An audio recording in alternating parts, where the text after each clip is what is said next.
Makanya kalau kita kembangkan silat kita ini, pencak silat, tujuannya jangan sampai kematian budaya gitu.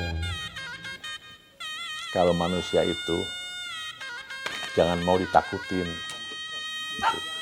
Tapi disayangin, disegenin. Kalau ditakutin di belakang lo, di depan lo takut sama lo. Kalau di belakang digedik terpala lo.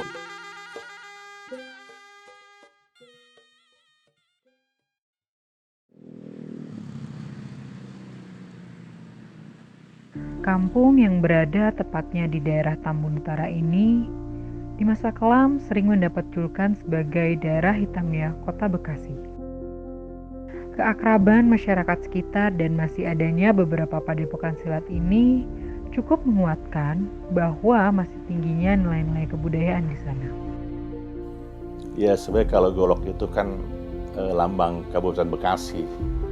Itu ya mungkin juga kan karena ketajaman, ya, ketegasan itu sebenarnya secara umum tuh Bekasi, bukan hanya di Gabus gitu. Dan untuk itu Bapak juga sebelumnya ada tugu itu juga ada tugu di depan Desa Sriwijaya, ya, depan kantor. Jadi Bapak bikin tahun 2000 lagi sedang. Ya, kalau Bapak bilang mah bahasa apa ya, tugu reformasi namanya. Jadi perubahan pikiran orang Gabus lebih maju, gitu. Bukan lagi bawa golok, tapi harus bawa pulpen kemana-mana, gitu. Makanya Bapak bikin tugu pulpen. Nah, di bawahnya kelopak bunga, itu pemuda, itu generasi muda. Nah, di sini ada air kan kehidupan, gitu. Jadi air kehidupan, bahwa generasi muda itu udah harus berpikir cerdas ya. Sehingga Bapak bikin tugu pulpen di depan kantor Desa Sriwijaya. Waktu itu saya belum bikin padepokan gitu.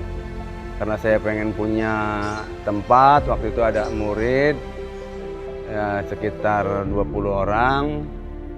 Lalu saya bikinlah padepokan. Makanya sampai saat ini saya pengen punya bendera. Akhirnya saya bikin suatu logo antara lambang macan dengan golok dan bambu.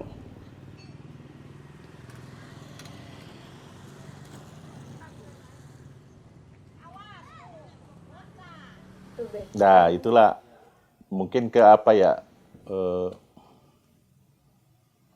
kelebihan orang Gabus.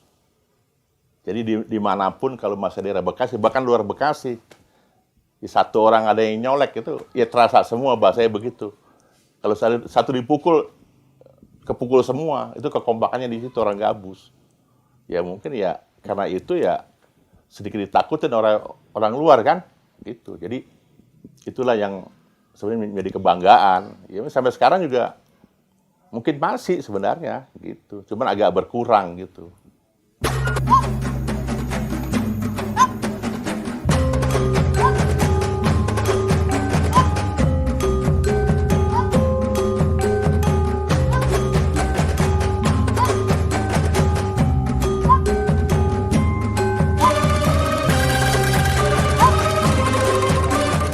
Kalau yang latihan itu ada yang dari umur 10 tahun juga ada. Artinya bervariasi gitu. Ada yang 15 tahun, 17 sampai umur 40.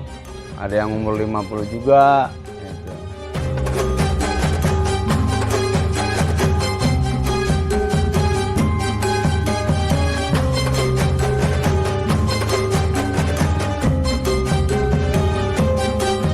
Ini ya jurus-jurus Cimande gitu, atau disebut saya ini nama persilatan juga, artinya nama jurusnya Cikaret gitu.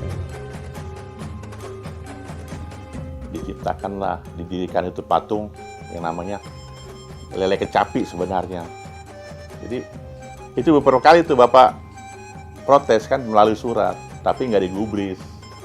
Gitu. Jadi Bapak bilang bukan berarti Bapak nggak mau bicara masalah kecapi, harganya murah bukan, gitu kan? Dia bilang katanya lele lincah. Saya bilang Lincah sama kelakuannya gitu kan, sama pejabat waktu itu rakus. Kalau lele jumbo kan apa yang dimakan kan gitu.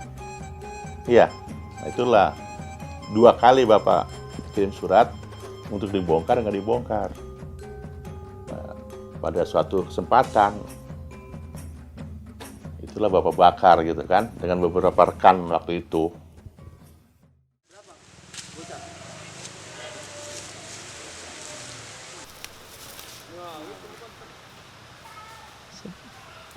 Lagi ganti. Ya awal-awalnya kan begini. Dulu artinya saya memang di sini awam, gitu. Artinya persilatan itu dulu ngumpet-ngumpet gitu. Makanya kita pengen buka begini blak-blakan gitu, nggak umpet-umpatan lagi. Artinya tujuan kita juga biar generasi ke depan pada bisa ilmu bela diri itu. Ya sebenarnya sekarang ini di Betawi semakin meningkat sebenarnya mah. Bukan mau punah, enggak ini. Saya banyak ratusan loh yang namanya di Betawi, Jabotabek ini. Itu ratusan padepokan sebenarnya. Tuh. Cuman memang dia tuh nggak ikut di IPSI dia. Nah di sini memang dia dulu kan kalau silat itu kan diam-diam. Zaman Belanda kan nggak boleh kelihatan kan gitu. Dan belajar pun biasanya di sini malam, jam 12 malam, nggak siang. Itu. Jadi Bapak yakin tuh ratusan yang namanya komunitas gitu ya. Padepokan itu ratusan, cuman memang diam-diam dia, nggak terbuka gitu. Dan sekarang bukan malah punah sebenarnya. Jadi lebih terbuka lagi dia. Bapak sering diajak diundang kemana-mana itu. Ada acara reuni atau milad atau apa kan gitu, padepokan itu sering gitu. Jadi kalau bisa dihitung memang ya alirannya banyak kalau silat Betawi itu kan, kita nggak bisa itu satu persatu dah.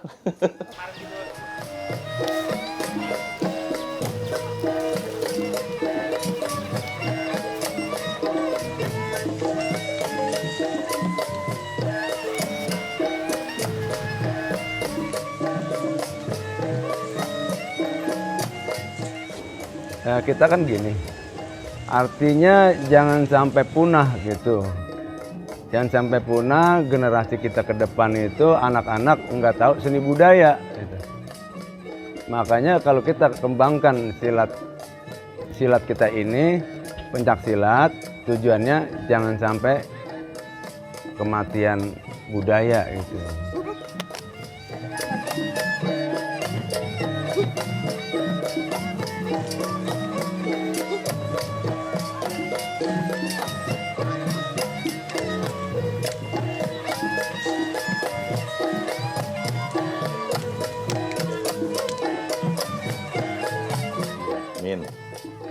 Kalau manusia itu jangan mau ditakutin,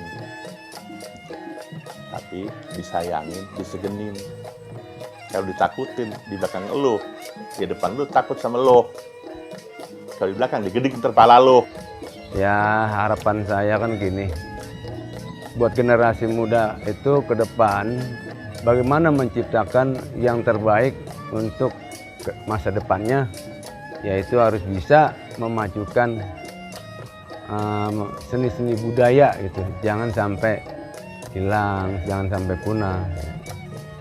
Gak tahu lah kalau bisa kalau bahasa Jawara atau di Jawa mungkin orang lain kali gitu ya, sama juga kiai kan, gue kiai kan nggak mungkin kan, mungkin orang lain, oh itu kiai itu kan gitu, ini seperti itu gitu. Jadi Bapak juga nggak merasa gitu, iya. Ya karena cuman Bapak mah dari dulu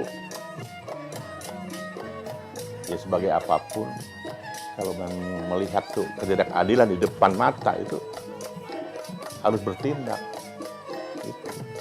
Dalam posisi apapun seperti itu Bapak. Jadi bukan berarti jawara begini bukan gitu ya. Kita kan keberanian ya. Karena keberanian juga kan diukur kan. Kalau kita berani buat melanggar kesalahan, nggak bisa dong, Bapak nggak mau. Jadi kalau buat kebenaran, sampai manapun Bapak berani, ya. Bapak lakonin lah kalau bilang kan gitu, apapun resikonya. Gitu. Kini, Kampung Gabus sudah mulai berkembang. Kampung yang dulunya dikenal sebagai daerah hitamnya Bekasi ini sekarang sudah mulai lebih aman dan sejahtera. Kearifan lokal dan keakraban masyarakat yang ada di kampung ini pun menjadi bukti bahwa ada kisah mendalam di tanah Jawara ini.